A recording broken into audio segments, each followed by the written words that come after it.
What happens when a talk show host known for rapid-fire sarcasm comes face-to-face with a Southern senator who speaks the way old oak trees grow, slow, steady, and impossible to knock over? When someone who believes dominance comes from sheer volume meets someone who's learned that stillness is often louder than shouting? When a broadcaster who corrals conversations through interruptions runs into a guest who declines to be hurried, refuses to be baited, and has no interest in playing a part in anyone else's script. What unfolds in moments like that isn't merely another tense political exchange. It isn't just friction for television or another heated daytime back and forth destined for social media clips. It becomes something else entirely. It becomes the moment a senator with a syrup-smooth drawl, a man who lets the public underestimate him right up to the instant they realize they shouldn't have, reminds a national audience that power doesn't always roar. Sometimes it strolls in quietly and rearranges the entire room. The View had invited Senator John Kennedy expecting a familiar outcome, either a politician squirming under pointed questions or one bristling into sound bites. And Joy Behar, armed with her signature grin and pages of prepared volleys, approached the interview like a comedian setting up a roast.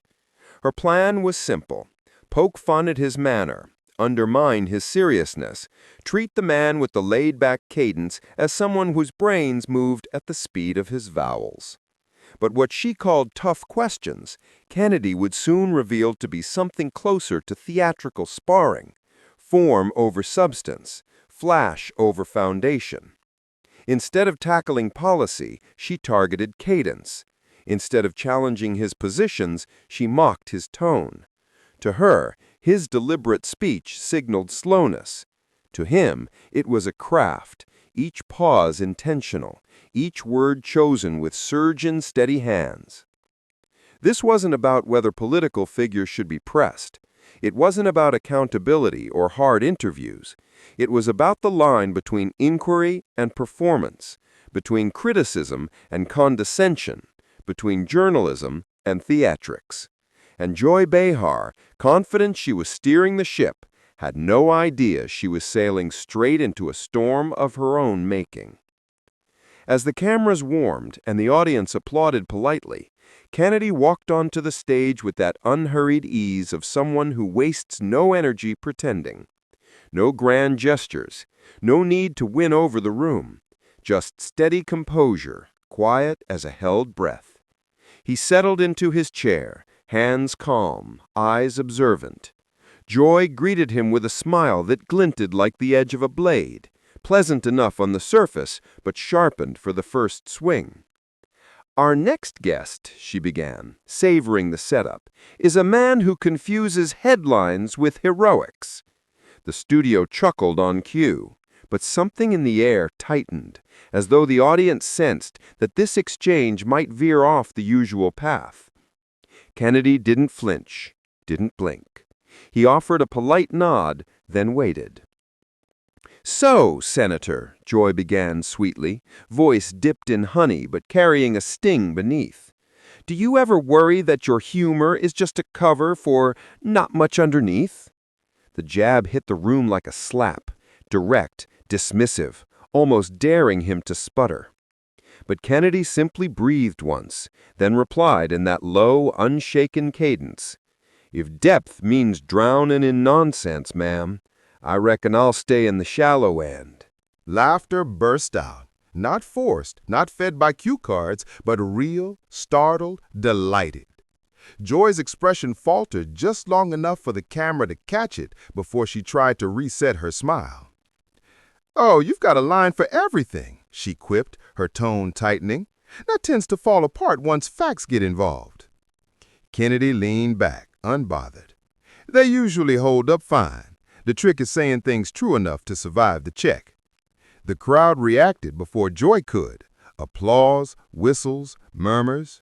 The interview's balance began to shift, subtly but unmistakably. Trying to reclaim the reins, Joy pasted on a bright, brittle smile. "Well, this should be interesting." "That depends. Are we talking interesting for the truth or interesting for the ratings? That line detonated. Joy hadn't expected him to call the entire setup what it was.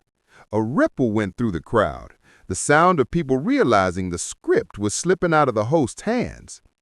Joy crossed her legs and leaned forward, voice sharpening like a knife dragged across a whetstone. You mock colleagues, you turn real issues into one-liners. Is that leadership or laziness dressed up as charm? The temperature in the room dropped. Kennedy didn't break eye contact, didn't raise his voice. He simply replied, "If the truth stings, ma'am, maybe that's not on the joke. Might be on the comfort you've gotten used to." A ripple of gasps rolled through the studio. One co-host shifted, torn between wincing and grinning. Joy forced a laugh, one that sounded more like a snapped pencil than amusement. "Practice that in the mirror, did you?" Kennedy tilted his head, almost sympathetically. "No, ma'am. You invited me for a circus. I just figured I'd bring something reflective." The eruption from the crowd shook the walls. Laughter, cheers, a few boos, but every eye was locked on the senator, who had, without raising his pulse, just seized total control of the room. Joy froze, a moment of stunned stillness no director could have rehearsed. Her expression tightened. Frustration flickered across her features before she forced it down and straightened her posture, switching approaches entirely. "Oh, now you think you're the guardian of truth?" she shot back, sarcasm dripping. "Please, you twist words better than most twist lies." Another collective, "Ooh." Kennedy barely moved. "Strange. I thought twisting words was this network's specialty." Even the crew audibly reacted. One of the co-hosts' eyebrows shot up. Joy blinked rapidly, as though recalibrating after taking a hit she hadn't seen coming. "This isn't a Senate hearing. You can't filibuster your way out of facts here." Kennedy leaned in slightly, voice lowering but growing heavier. "No filibuster needed.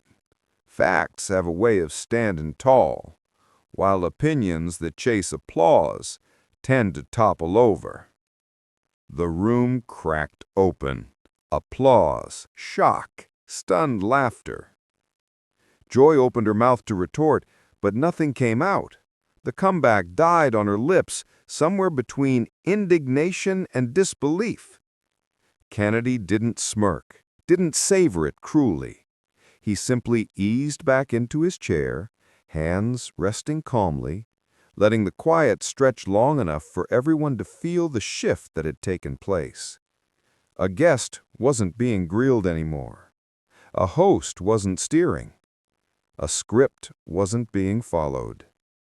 A slow-speaking senator had, with nothing but composure and precision, turned a planned ambush into a masterclass.